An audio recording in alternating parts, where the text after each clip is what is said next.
So we have seen the field axioms which give the algebraic properties of an arbitrary field. These axioms are modeled on the familiar properties that are possessed by the rational numbers.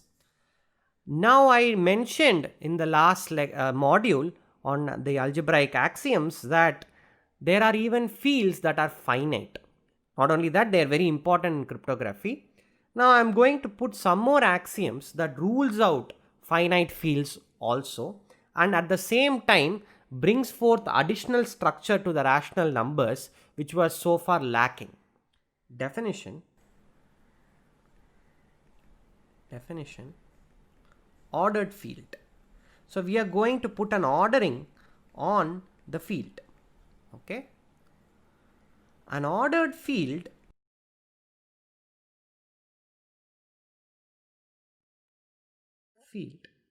is a field f comma plus comma dot. Of course I can denote the multiplication by dot. Last time I did it by times, it really doesn't make a difference, along with a binary relation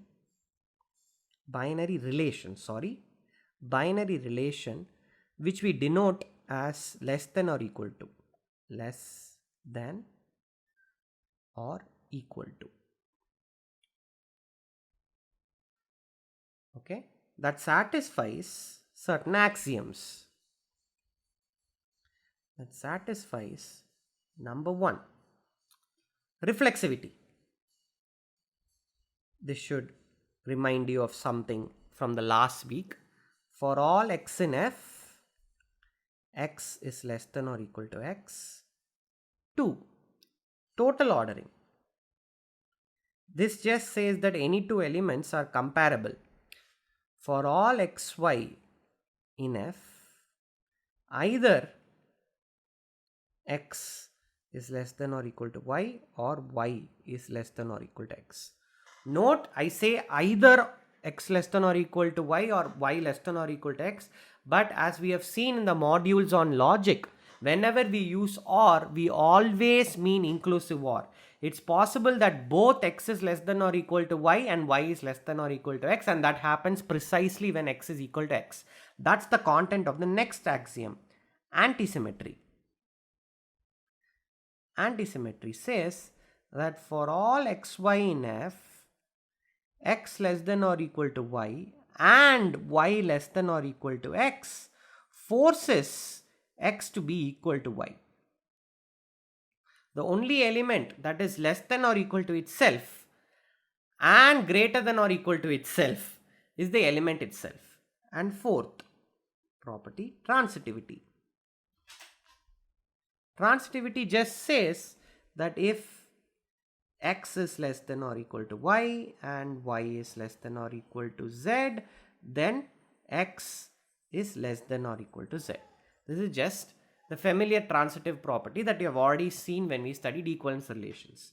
Now, so far, the axioms that I have listed does not interact with any of the existing field operations. So the axioms that I have listed so far is what are known as the axioms of an ordered set. Now I am going to introduce the behavior under addition and multiplication. So we have behavior under addition, which merely says that if x is less than or equal to y, then for each z in the field, x plus z is less than or equal to x plus y. Y plus z.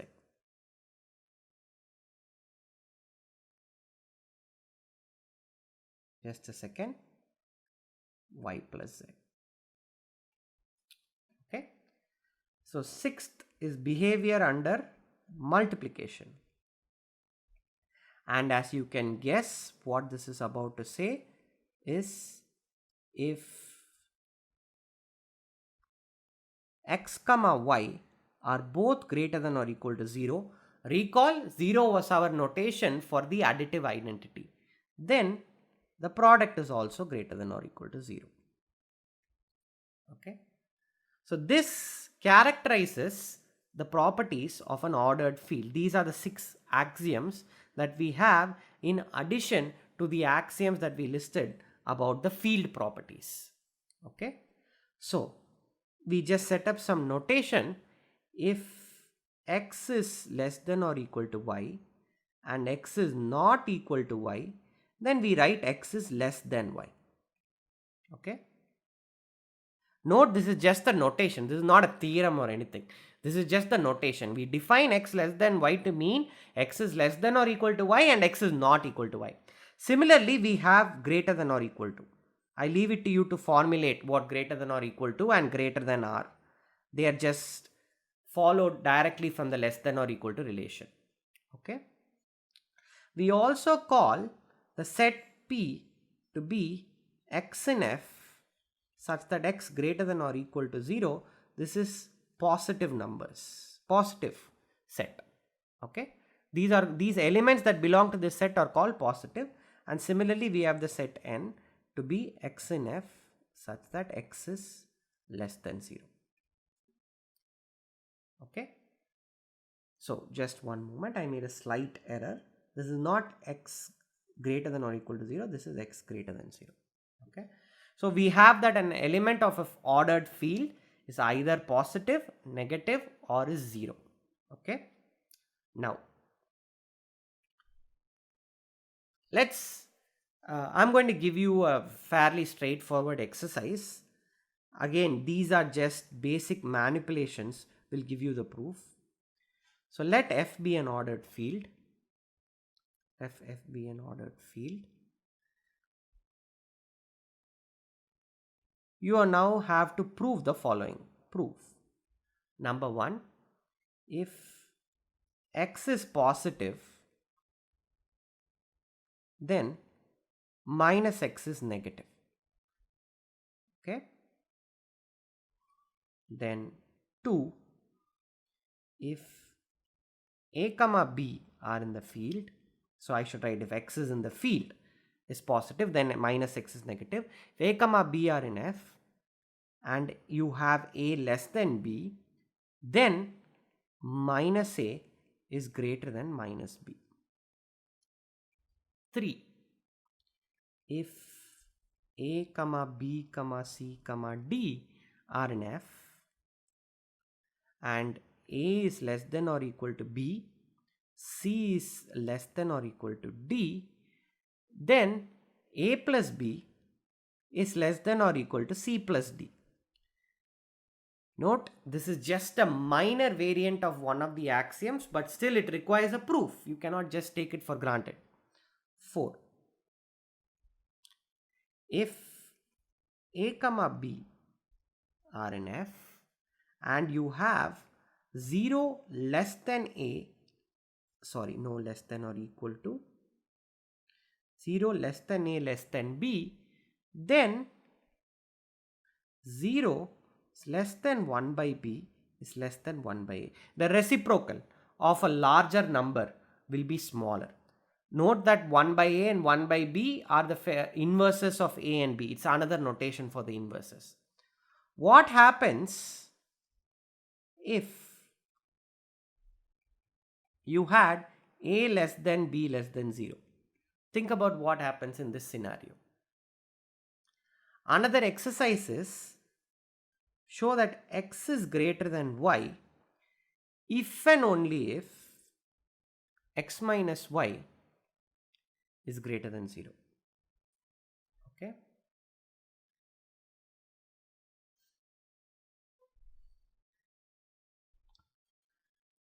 Now, in an ordered field, you have familiar properties that you already know from the rational field,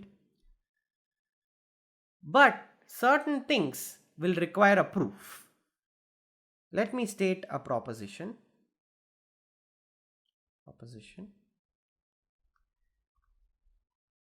In an ordered field,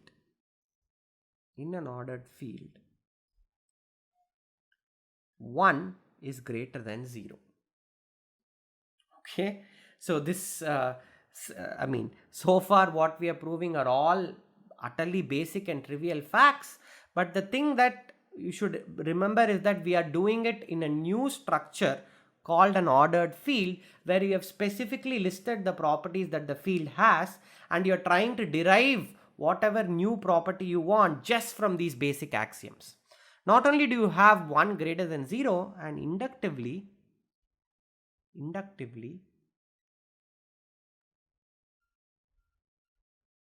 1 plus 1 plus 1 n times is greater than n plus 1 times is greater than 1 plus 1 plus 1 plus 1 n times. Okay, so we have 1 greater than 0, and inductively 1 plus 1 plus 1 plus 1 is always greater than 1 plus 1 plus 1 n times alone. Proof. Now 1 is certainly not equal to 0, because that was one of the hypotheses in the field axioms. Okay, and by total ordering, that means either 1 is less than 0 or 1 greater than 0. Okay, suppose 1 is less than 0.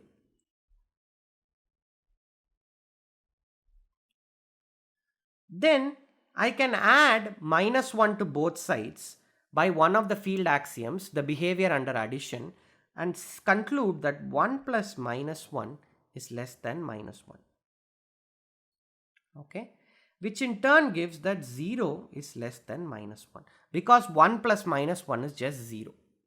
Okay, now what we do is we use the behavior under multiplication. We multiply, since minus 1 is greater than 0, minus 1 into minus 1 is also greater than 0.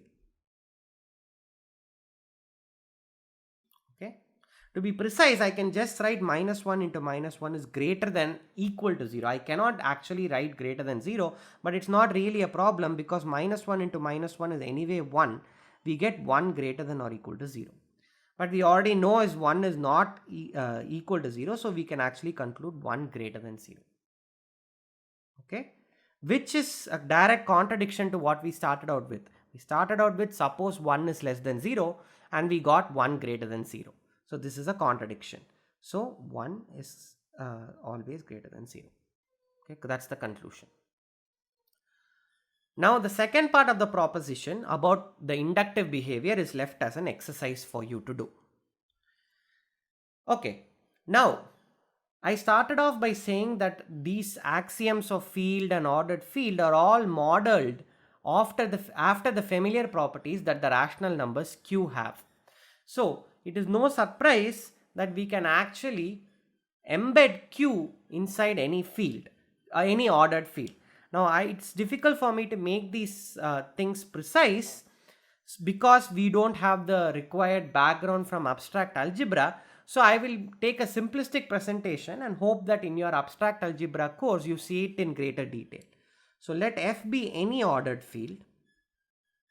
Note that I am just saying let F be any ordered field. I am forgetting that there are binary operations, plus and multiplication, and there is a binary relation which is less than or equal to. In mathematical, it is customary in mathematical literature to just forget that we are dealing with sets that have additional structure, like an addition or a multiplication or an order, and just treat the set itself as the one that has all of these built in. So I will just say let F be a field with the understanding that there is an underlying addition, there is an underlying multiplication, and then there is an underlying less than or equal to relation. Let F be any ordered field. We can define a map from the integers to F as follows. Okay, we just set F of 0 to be 0, and if n is greater than 0, then we set just F of n to be 1 plus 1 plus 1 plus 1 n times. Note that the 1 on the right is the multiplicative identity of the field F and has nothing to do with the 1 in the integers. Similarly, we just set F of minus n to be just minus F of n. Again, note carefully the minus on the left hand side of this equation is the minus that is coming from the integers, whereas the minus on the right hand side is supposed to be the additive inverse in the field f. Okay, now we have a major theorem.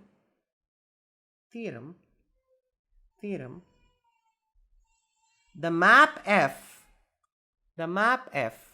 is injective, and not only is the map f injective, this map respects the algebraic operations. What do I mean by this map respects the algebraic operations? Well, this is where a bit of abstract algebra is required, but let me just give an ad hoc definition.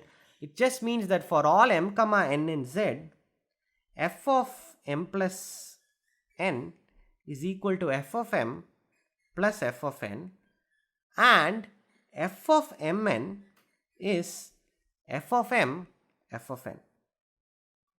Again, note carefully, the operations on the left hand side of both equations is the addition and multiplication in the integers, whereas the operation on the right hand side is coming from the field.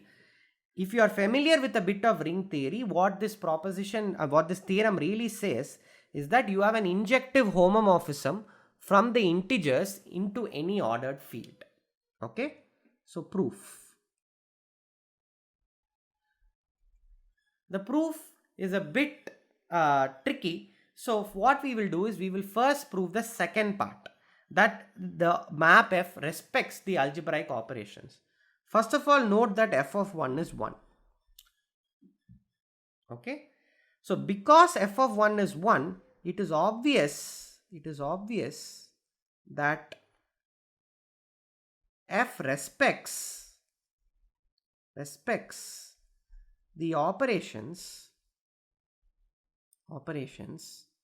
when either m or n is 1 or 0. Just check that when you have either m or n to be 1 or 0, then it is obvious that the operations respect the algebraic structure. Okay.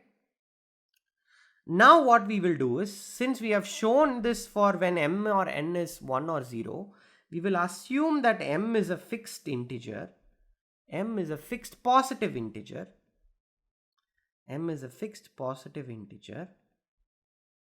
and then we will apply induction to show that for any non-negative integer, we will show by induction that f of m plus n is f of m plus f of n. We will show that addition is respected whenever m is a fixed positive integer and you take a non-negative integer n. So assume that we have shown this. We have shown this for all non-negative integers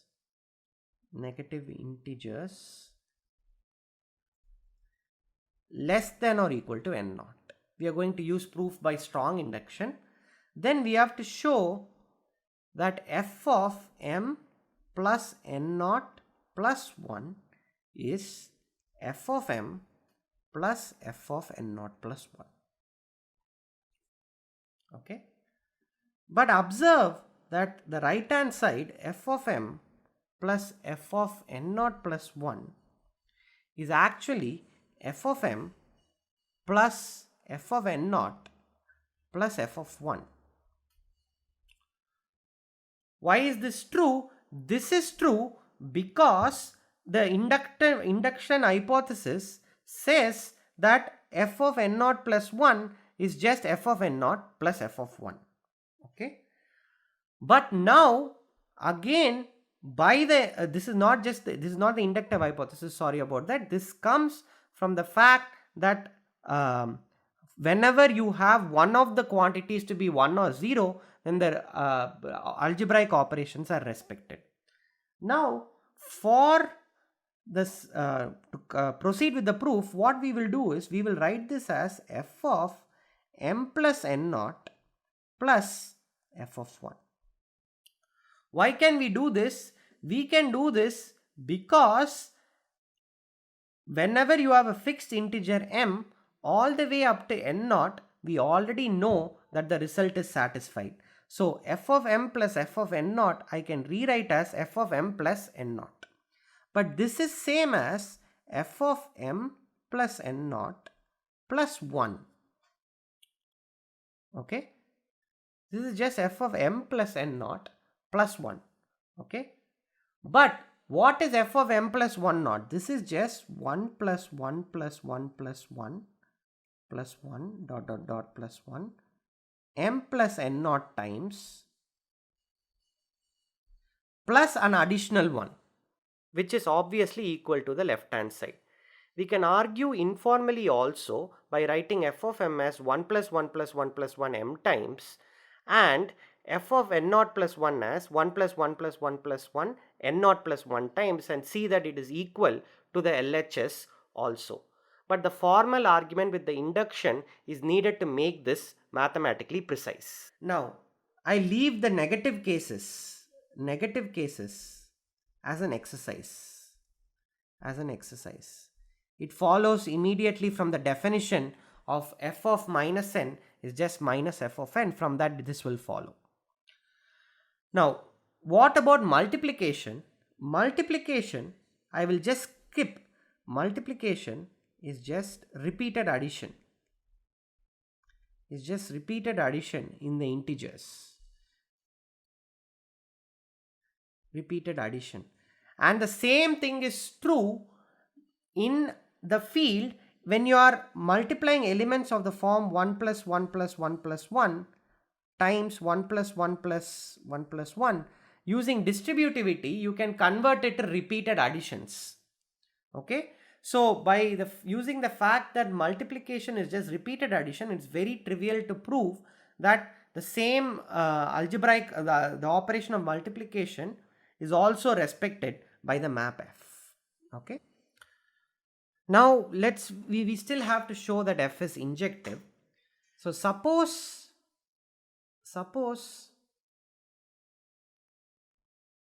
f of m is equal to f of n, then we immediately get f of m plus minus n is equal to 0. Okay, which means f of m minus n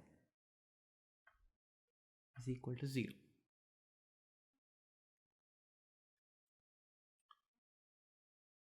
Okay, now what we will do is assume m is greater than n. Why can we assume this? Well, if not, just interchange the role of n and m. If m is less than n, then just take n minus m instead. But that means 1 plus 1 plus 1 m minus 1 times m minus n times is equal to 0. But you have just proved as an exercise, as a part of the previous proposition, that 1 is always 1 plus 1 plus 1 plus 1 is always greater than 1 plus 1 plus 1 times lesser, and inductively it will be greater than 0. This is not possible. This is impossible. Okay. So the net conclusion is that you must have the map f to be injective. So the upshot is the integers are actually sitting inside any field in disguise. They are sitting as 1, 1 plus 1, 1 plus 1 plus 1, and the negatives of these minus 1, minus 1 plus minus 1 plus 1 plus 1, so on. Okay. Now I'm going to give you one more exercise. Show that f also respects the order relation. You have to first formulate what it means for f to respect the order relation. Then you have to show that it in fact respects the order relation. So we now have a map f on the integers. We can now extend this map f to all rational numbers m by n, where n is not 0, in the following way. You can write it as f of m times f of n inverse. Okay. Now, there is a bit of checking to do. First of all, we have to check that this map is well defined. Several problems can arise. F of n could turn out to be 0, but that's not possible because we have shown that this map f on the integers is injective and only 0 goes to 0. Second thing what can happen is, recall from our discussion on equivalence classes that this representation of rational number m by n is not unique. You can write it as many different rational numbers. You have to show that the formula on the right hand side does not change if you change the representation.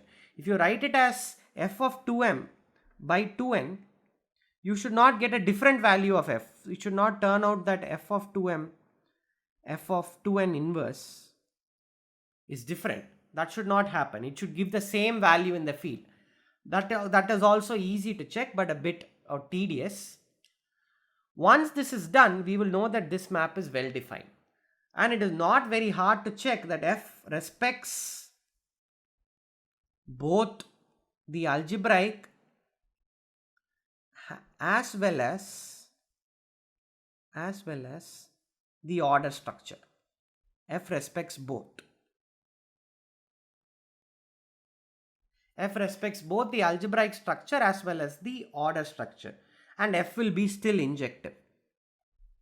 F is injective. In other words, Q is sitting inside any ordered field in a disguised form, just like the integers are sitting inside any ordered field in a disguised form. In particular, in this discussion, we have shown that ordered fields have to be infinite, and all ordered fields must contain copies of Z and copies of Q. This is a course on real analysis, and you have just watched the module on order axioms.